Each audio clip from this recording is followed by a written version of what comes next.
মালা রান্নাঘরে তোমাদের সবাইকে স্বাগত। আজকে আমি তোমাদের শশা দিয়ে তেঁতোর ডাল করে দেখাবো। তার জন্য শশা আর করলা কেটে নিয়েছি।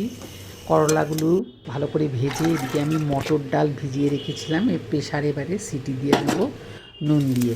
এদিকে শুকনো লঙ্কা, তেজপাতা, সর্ষে, মেথি, আদা বাটা ফোড়ন দিলাম, দিয়ে জল দিলাম। জলটা গরম হলে এবারে আমি ডাল আর শশা আর করলা সব দিয়ে দিলাম ডালের মধ্যে। এবারে ফুটতে দেবো। কিছুক্ষণ ফোটার পরে একটু মিষ্টি দিলাম, ওটা আমি গুড় দিয়েছি।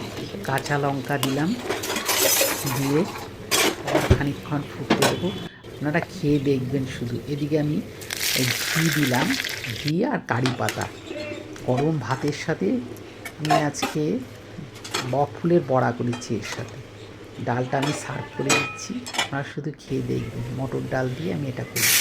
এই ছকটা লাগিয়ে দিলাম, দিয়ে হয়ে গেল শশা দিয়ে তেঁতোর ডাল। ভালো লাগলে কমেন্ট করতে কিন্তু ভুলবেন না।